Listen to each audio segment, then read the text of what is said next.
Армысыздар әріптестер. Эфирде ТШО-ның өмірі мен оның табысының артында тұрған адамдар туралы баяндайтын TCO Talk корпоративтік подкастының алғашқы шығарылымы. Бұл подкастта біз соңғы жаңалықтар мен өзекті мәселелерді талқылайтын боламыз. Менің есімім Майжан, қош келдіңіздер. Алғашқы шығарылымды Теңшевройлдың әлеуметтік жобалары мен инвестицияларына арнауды жөн көрдік. Бүгін бізге қонаққа Марина әріптесім келіп отыр. Қош келдіңіз. Шақырғандарыңызға рахмет. Алғашқы қонақ болу оңай емес, бірақ қолдан келгенше тырысамын. Теңшевройлдың тек мұнай-газ компаниясы ғана емес, түрлі әлеуметтік жобаларды да жүзеге асыратын компания екенін бәрі бірдей біле бермейді. Ең алдымен әлеуметтік инвестициялар бағдарламасы дегеніміз не екеніне жалпы тоқталып өтсек. Теңшевройлда әлеуметтік инвестицияларға қатысты бірнеше бағдарлама бар. Солардың бірі ауқымды игілік бағдарламасы. Оған арнайы жобалар бөлімі жетекшілік етеді. Бұл бағдарлама шеңберінде мектептер, дене шынықтыру, сауықтыру кешендері, мәдениет үйлері, балабақшалар мен ауруханалар сияқты әлеуметтік инфрақұрылым нысандары салынады. Ал мен өз жұмысымда негізінен әлеуметтік инвестициялар бағдарламасына назар аударамын. Бұл бағыт үкіметтік емес ұйымдар мен жұмыс істеу, сондай-ақ демеушілік пен сыйға тарту салаларын қамтиды. Біз үкіметтік емес ұйымдарды мәселелерді жақсы білетін, олардың мәнін түсінетін, халыққа не қажет екенін анық көретін және өз білімі мен тәжірибесін сол мәселелерді шешуге пайдалана алатын толыққанды серіктестер ретінде көреміз. Біздің жұмысымыздың 6 басым бағыты бар. Олар денсаулық сақтау, білім беру, азаматтық қоғамды дамыту, экономикалық даму және мәдениетті сақтау. Біз бұл бағыттардың бәрі де өте маңызды деп санаймыз. Сондай-ақ қоршаған ортаны қорғау мәселелері бойынша ағарту және білім беру қызметтері аясында экологиялық бағыт та бар. Бұған қоса, біз өз жобаларымызға жастарды барынша көбірек тартуға тырысамыз. Қазір сіз әлеуметтік инвестициялар бағдарламасының 6 басым бағытын атап өттіңіз. Жалпы ұйымдармен дәл осы бағыттарда жұмыс істеу қажет екені қалай айқындалады?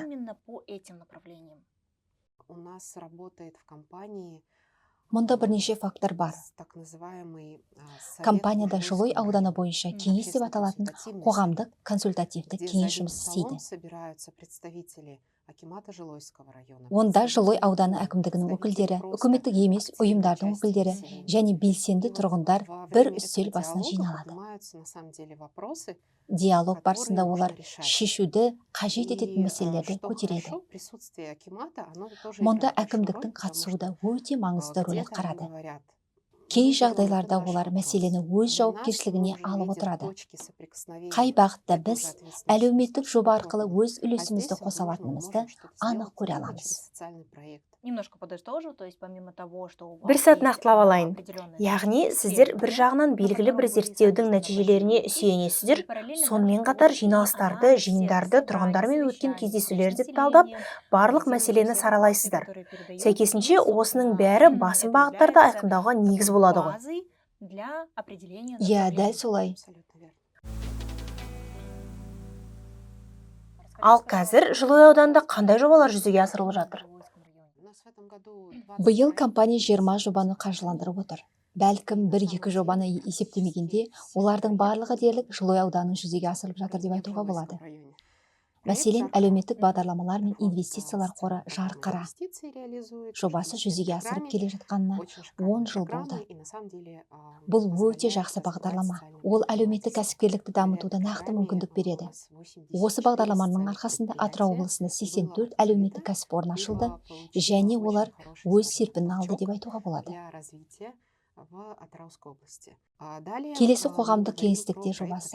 Қателеспесем, бұл жоба Жылой ауданында 2020 жылдан бері жүзеге асырылып келеді. Меніңше, бұл Жылой ауданы халқының ең сүйікті жобаларының бірі. Иә, бұл көп сұранысқа ие әрі ең сүйікті жоба шығар. Тіпті халық жобасы дер едім. Нағыз халық жобасы, нәтижелері айқын. Тұрғындар оны жоғары бағалайды, әрі ұқыпты сақтайды. Осы жобаны әрбір елді мекенде енгізіп келеміз. Құлсарыда да жүзеге асырып жатырмыз. Биыл жоба дәл Құлсары қаласында іске асырылып жатыр. Тұрғындар жобаны өздері әзірлеуі тиіс. Қоғамдық кеңістіктің қандай болуы керек екені өздері ұсынады. Қоғамдық қор оларға осы жұмысты атқаруға көмектеседі. Оларды оқытады, бюджетті дұрыс жоспарлауды үйретеді және оны жүзеге асыру үшін не қажет екенін анықтап жәрдемдеседі. Жобаның басты мәні тұрғындардың өз жобаларына сәйкес қажетті материалдарды алғаннан кейін сол идеяны өз күштерімен жүзеге асырғаны. Олар балалар алаңдарын да, спорт алаңдарын да өздері салады. Ал құрылыс материалдарын қайдан алады? Ол үшін тұрғындар бюджет әзірлейді. Өз идеяларын конкурсқа ұсынады. Егер олардың жобасы іріктеуден өтсе, қоғамдық қор белгілі бір көлемде қаржы төлейді. Бұрын біз 2 және 3 миллион теңгеден бастадық. Қазір бұл қаражат 4 және 4,5 миллион теңгеге жетіп отыр. Бірақ Айжан, сіз атап өткендей, бұл қаражат тек материалдарды сатып алуға немесе тұрғындардың өздері орындай алмайтын арнайы жұмыстарды атқаруға жұмсалады. Мәселен, дәнекерлеу жұмыстары. Әр ауылда немесе көшеде дәнекерлеуші бола бермейді. Бұл жобаның үлкен артықшылығы балалар ата-аналарының, ата-әжелерінің, ағалары мен әпкелерінің өздерінің игілігіне осы алаңды салып жатқанын көреді. Ал бұдан не пайда? Шын мәнінде бұл өте маңызды тәрбиелік мәні бар дүние. Біріншіден, олар бұны өз күштерімен жасауға болатынын көреді. Бұл олардың кішкентай кезінен бастап жинайтын үлкен тәжірибесі деуге болады. Сонымен қатар, жоба отбасыларды ортақ іске жұмылдырады. Осылай оның құндылығы да арта түседі. Олар оны ата-аналар өз үйінің ауласына салып бергендей қылып қабылдайды. Сондықтан сындырмайды, қоқыс лақтырмайды. Осыны тыңдап отырып, менің ойыма қазақтың асар дәстүрі келіп отыр. Мысалы, жастарға үй салуға көмектесу үшін жұрттың бәрі жиналатын еді ғой. Мұнда да негізі дәл сондай тәртіп қолданылады екен. Бүкіл аула тұрғындары өз ұл-қыздарына арнап балалар алаңын салуға жұмылады. Яғни бір жағынан бұл бастаманың тамыры өзіміздің дәстүрлерімізбен де сабақтасып жатыр. Бұл шынында да өте қызық. Дәстүр демекші, мәдени мұраны сақтауға бағытталған жобалар туралы не айтар едіңіз? Бұл жоба былтыр басталды. Оны Қазақия қоғамдық қоры жүзеге асырып жатыр. Бұл Атыраудан шыққан жергілікті қоғамдық қор. Қор жетекшісі Жанар Әбіштің айтуынша, ол қазақ мәдениетінің түп тамырын, оның бұрынғы болмысын зерттеп, адамдарға шынайы қалпын таныту үшін бірнеше жыл кітапханаларды аралап, аға буын өкілдерімен әңгімелескен. Олар 3 бағытта жұмыс істейді. Бірінші бағыт қол өнерге арналған шебер дәрістері, мысалы киіз үйді тігуді үйретеді. Былтыр осы жобаны бастаған кезде олар киіз үй жасауға қажет ағаштың өзін іздегенде біраз қиындық көрген екен. Ол үшін арнайы ағаш түрлері қажет пе? Я, ол үшін икемді, түрлі ауа райы жағдайына төзімді арнайы ағаш түрлері қажет. Мұндай ағаштарды табу оңай болған жоқ. Сондықтан оларды басқа жақтан алдырып жүрді. Кейін бұл ағаштар өзімізде де болсын деп жерлеріне отырғызған. Сонымен қатар олар тұрғындарға шебер дәрістерін өткізді. Тұрғындармен сөйлескен кезде бір қызық жайт болған. Бір қыз маған мұндай курстарды көптен бері іздеп жүргенін айтты. Тіпті мұндай дәрісті ақылы түрде де алуға дайын болған, бірақ қалада ондай курстарды болмағанын айтты. Бұл жоба туралы ести салысымен бірден жазылып, тіпті өзінің жұмысын кейінге қалдырып қойыпты. Бұған қоса олар колледж студенттерін де жобаға қатыстырады. Біз бұның маңызды зор деп санаймыз. Себебі жастар біздің болашағымыз. Я, олар біздің болашағымыз. Егер олар бұл білімді меңгермей, оны сақтап қалмаса, уақыт өте келе мәдениетіміз де ұмытылып кетеді. Ал қалған 2 бағыт қандай? Қалған 2 бағыт балалармен атқарылатын жұмыс және экскурсиялар. Былтыр Атырау облысында түрлі тарихи орындарға апаратын экскурсиялар ұйымдастырылды. Ал биыл олар жұмыс тәсілін сәл өзгертіп, балаларға лагерь ашты. Тамаша. Яғни тұрмысы нашар отбасылардан шыққан және әлеуметтік тұрғыдан осал топтарға жататын балаларға лагерь ұйымдастырылды. Ал 3-ші бағыт дәстүрлерді сақтау. Бұл бағыт аясында студенттерге де қызығушылық танытқан барлық тұрғындарға да түрлі шебер дәрістері өткізіледі. Мысалы, тұсаукесер рәсімі қалай дұрыс өткізу керектігін үйретеді. Тіпті Хамиш те қатысқан болатын. Я, ол соны ерекше мақтан тұтып жүрді. Өзіңізге қай дәстүр көбірек ұнайды, қайсысы ерекше қызықтырады? Маған сәбиді алғаш бесікке бөлеу рәсімі ерекше әсер қалдырды. Ол жерде мен үшін жаңа мәлімет көп болды. Қасымда қазақ әйелдері де отырды. Бұл дәстүр олардың өмірінің бір бөлігі сияқты көрінгенімен, өздері де таңғалып жатты, өйткені көп нәрсені білмейтін болып шықты. Осындай пікірлерді естіген кезде біз жоба құндылығын анық сезінеміз. Демек, біз жобаларды таңдауда дұрыс шешім қабылдап отырмыз. Сонда жобаларды іріктейтін әлеуметтік инвестициялар комитеті оларға объективтік баға беріп отыр. Шешім қабылдайтын комиссия туралы айтып өтсек, бұл қандай комиссия, оның құрамына кімдер кіреді? Комиссия мүшесі болу үшін не істеу керек? Олар сайлана ма? Олар компания қызметкерлері ме? Осы жайында толығырақ айтып бере аласыз? Бәлкім, бұл подкасты көргендердің арасында комиссия жұмысына қызығушылық танытатын жандар табылып қалар. Әлеуметтік инвестициялар комитетінің құрамында біздің бөлімде мүдделі тараптармен байланыс орнату бағытында жұмыс істейтін әріптестеріміз кіреді. Олар тұрғындардың мұң-мұқтажын жиі естиді, әрі олар нені қажет ететінін жақсы біледі. Сонымен қатар кеңес құрамында XYZ қауымдастығының, әйелдер қауымдастығының және CDN Cultural Diversity Network өкілдерін шақырдық. Өйткені олар да волонтерлік қызметпен белсенді айналысады. Тұрғындарға арналған түрлі бастамаларды жүзеге асырып келеді, және бұл іске шын ниетімен атсалысады. Ал комитеттің толық құрамын үкіметпен және жұртшылықпен байланыс бойынша бас менеджеріміз бекітеді. Қазір комитет толық жасақталған. Жалпы ол 3 жыл қызмет етеді. Егер осы комитеттің жұмысына қатысуға және оның мүшесі болуға ниет білдірген жандар болса, әрине, бізге хабарласа алады. Оларды бұл жұмысқа қалай тартуға болатынын бірге қарастырамыз. Әріптестер, егер сұрақтарыңыз немесе қандай да бір ұсыныстарыңыз болса, Маринаға жазыңыздар. Меніңше ол мұндай хаттарды қуана қабылдайды. Я, әрине. Кейде бізге қалай қатысуға болатын, немесе балаларын қатыстыру мүмкін бе деген сұрақтар мен хаттар келіп жатады. Жалпы бізде қызметкерлерімізге арналған волонтерлік жоба бар. Корпоративтік волонтерлік дамытуға бағытталған жоба «Теңіз жүрегі» деп аталады. Атауының өзі де бір жағынан астарлы, екінші жағынан өте жылы естіледі. Өйткені волонтер болатын жандардың жүрегі кең келеді ғой. Бұл жобаны жүректен жүрекке қоғамдық қоры жүзеге асырады. Біз қызметкерлеріміздің балаларын да осы бастамаға тартқымыз келеді. Өйткені соңғы уақытта өздеріңіз де естіп жүрген шығарсыздар. Шетелдік жоғары оқу орындарында ғана емес, тіпті Қазақстанда да университетке немесе институтқа түсіруде волонтерлік қызмет атқарғандарыңды растайтын сертификаттың болғаны маңызды. Бұл үлкен артықшылық береді. Бізде түрлі бағытта іс-шаралар көп. Сондықтан жас өспірімдерді де осы жұмыстарға белсенді тарта аламыз. Менің естуімше, алғашқы шебер дәрістері шілде айында өтеді. Балалар волонтерлік қызметті осы жазда бастайды. Ал күзде осы жазда оқуға үлгермегендерге дәл осындай шебер дәрістерінің екінші легі ұйымдастырылады. Бағдарламаның соңында жүректен жүрекке қоғамдық қоры қатысушыларға волонтерлік қызметті растайтын ресми сертификат береді.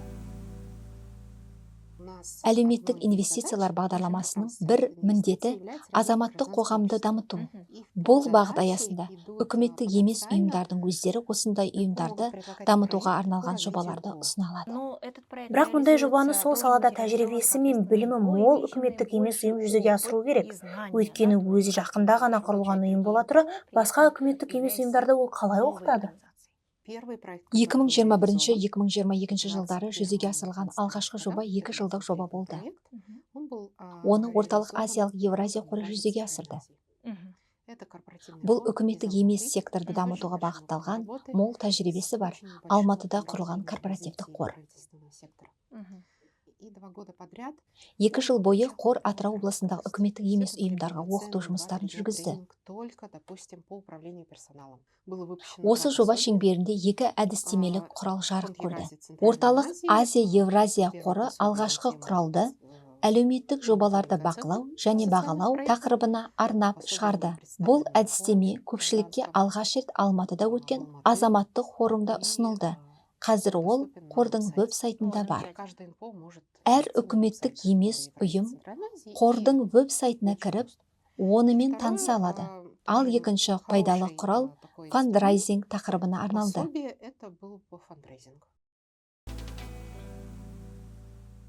Жаңа ережелер, заң жобалары мен нормативтік құжаттар қабылданып жатыр.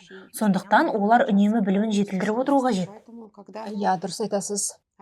Қабілет қоғамдық қоры 2025 жылы жобасын ұсынып, оны коммерциялық емес секторға арналған акселераттары деп атады. Бұл жоба да жақсы қолдау тапты. Біз қаржы бөлеміз, ал олар жоба әзірлеп, өз саласындағы мамандарды тартуға қаржыландыру сұратады. Қабілет қоры үшін бұл процестің жалпы қалай жұмыс істейтінін түсіну өте маңызды болды. Қазір олар кейбір тренингтерді өздері өткізіп жүр, бірақ сырттан да қонақтар мен сарапшыларды шақырып тұрады. Былтыр осы жобаны жүзеге асырған олар бір лекті оқытты. Оның ең белсенді қатысушылары тағылымдамадан өту мүмкіндігіне ие болды. Сол тағылымдамадан кейін естіген бір ой менің есімде қалды, және біз бәрін дұрыс жасағанымызды дәлел болды. Оралғаннан кейін қатысушылардың бірі үкіметтік емес ұйымдар адамдарға пайда әкелу үшін жұмыс істейді деді. Шын мәнінде бұл үкіметтік емес ұйымдардың негізгі миссиясы. Бастапқыда олар бұл саладан бәрібір белгілі бір коммерциялық мақсат көрген болар. Ал қазір олай емес екенін түсінді. Мұның мақсаты адамдарға пайдасын тигізу. Сондай-ақ Қабілет қоғамдық қоры оларға грантты қай ресурстан алуға болатыны туралы да ақпарат береді. Біз де Адамбыз қоғамдық қорында жақсы білеміз. Олар алғашында бір ғана жобамен бастаған. Тіпті бізге де алғашында бір ғана жоба ұсынған еді. Бірақ уақыт өте келе қор күшін нығайтып, тұрақты мүшелері мен резиденттері пайда болды. Бір жылдары олар кедергісіз Атырау жобасын жүзеге асырды. Барлық санаттағы қозғалысы шектеулі азаматтардың баруына жағдай жасалған жерлердің картасын жасап шығарды. Қазір олар Талшын театры жобасын дамытып жатыр. Осы уақытқа дейін жағалауда, алаңдарда және мәдениет үйлерінде көптеген концерттер өткізілді. Қазір олар гастрольдік сапарға да шығады. Биыл олар өз қойылымдарын Құрманғазы ауылдарында да қойып келді. Жылой ауданында да жиі барып тұрады. Қазір олар басқа ұйымдардан да гранттар ала бастаған айтып жүр. Біз қолдау көрсетіп отырған жобалардың бірі шала туған нәрестелерге арналған. Бұл Аяла қоғамдық қорының жобасы. Біз олармен 3-ші жыл қатарымен жұмыс істеп келеміз. Жобаның алғашқы жылында отбасылық перинаталдық орталыққа шала туған сәбилерде болатын ретинопатияны анықтайтын арнайы камера орнаттық. Ал ретинопатия дегеніміз не? Бұл көз ауруы. Аталған камера көздің жеке талшықтарының қаншалықты дұрыс дамып жатқанын және көздің толыққанды жұмыс істеп тұрған-тұрмағанын анықтауға мүмкіндік береді. Құрылғымен көзді суретке түсіреді, оны сақтап алып, кейін ата-аналарына көрсетуге болады. Осы жобаның нәтижесінде жабдық орнатылғаннан бері облыстық перинаталдық орталықта шала туған балалар арасында көзге қатысты мүгедектік тіркелген жоқ.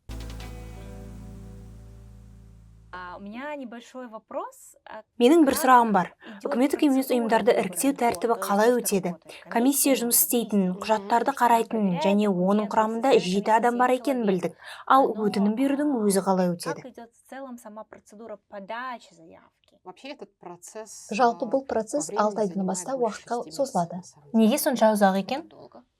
Өйткені ол аса мұқият қарауды және уақытты талап ететін көптеген шағын кезеңнен тұрады.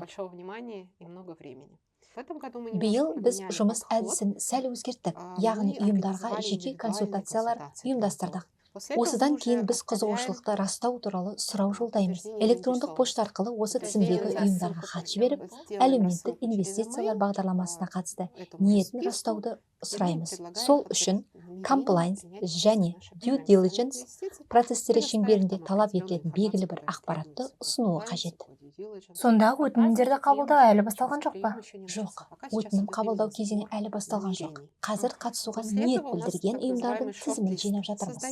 Осыдан кейін қысқаша тізім құралады. Содан соң біз сол ұйымдарға толық нұсқаулықтарды жолдаймыз. Әдетте біз оларға жоба ұсыныстарын пысықтап, белгіленген мерзім негізінде жолдауға шамамен 3 апта уақыт береміз. Біз комплайнс бөлімімен өте тығыз жұмыс істейміз. Бізде комплайнс обзервер бар. Ол комитет жұмысына бақылаушы ретінде қатысатын комплайнс бөлімінің өкілі. Ол да барлық процеске қатысады, ақпараттан үнемі хабардар болып отырады және тұрақты түрде консультациялар жүргізеді. Ұсыныстарды алғаннан кейін комитеттің іріктеу және баға беру кезеңі басталады. Ең жоғары ұпай жинаған біздің бюджетімізге келетін ұсыныстар басшылықтың қарауына ұсынылады. Соңғы кездері біз шамамен 20 жобаны іріктеп жүрміз.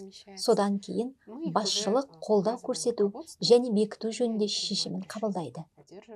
Көріп отырғаныңыздай, мұнда 3 апта, анда 3 апта кетеді.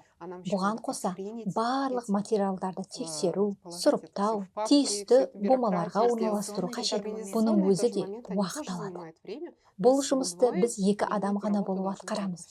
Және мұнда маңызды нәрсе назардан тыс қалдырмай мұқият жасау керек. Ал басшылық мақұлдағаннан кейін келісімшарт жасау кезеңі басталады. Бұл ниеттерді растау өтінімдерін қай уақытқа дейін қабылдайсыздар? Жалпы мерзімі 31 шілде айына дейін. Ал қорытынды сұрақ ретінде мынаны қойғым келеді. Осы жобалардың барлығы мұнай-газ компаниясына не үшін қажет? Компанияға алғаш жұмысқа келген кезімде мен қатысқан алғашқы іс-шаралардың бірі онбординг сессиясы болды. Сол кезде біздің алдымызға алғаш қойған құжаттардың бірі Тышоның сара жолы еді. Онда біздің сенімді серіктес болуға ұмтылатынымыз өте анық жазылған. Жергілікті тұрғындар да біздің серіктесіміз, біздің мүдделі тараптарымыз. Өйткені біз осы жерде Атырау облысында жұмыс істейміз. Біз тұрғындардың жақсы көршісі болғымыз келеді. Өзім де осында тұрамын. Мен өзім Атырауда, бұрынғы Гурьев қаласында дүниеге келгенмін. Ал қоғамның бір бөлшегі болу компания миссиясының ажырамас бөлігі. Марина, бұл сұхбат бергеніңізге көп рахмет. Сізді тыңдау өте қызық болды. Жаңа әрі пайдалы ақпарат көп болды деп ойлаймын. Қоштаспас бұрын уақыт бөліп келгеніңізге алғысымызды айтып, шағын сыйлығымызды табыстауға рұқсат етіңіз. Көп рахмет. Достар, лайк басып бөлісіңіздер. Кімді қонақ ретінде көргілеріңіз келетін пікірге жазып қалдырыңыздар. Көп рахмет, сау болыңыздар.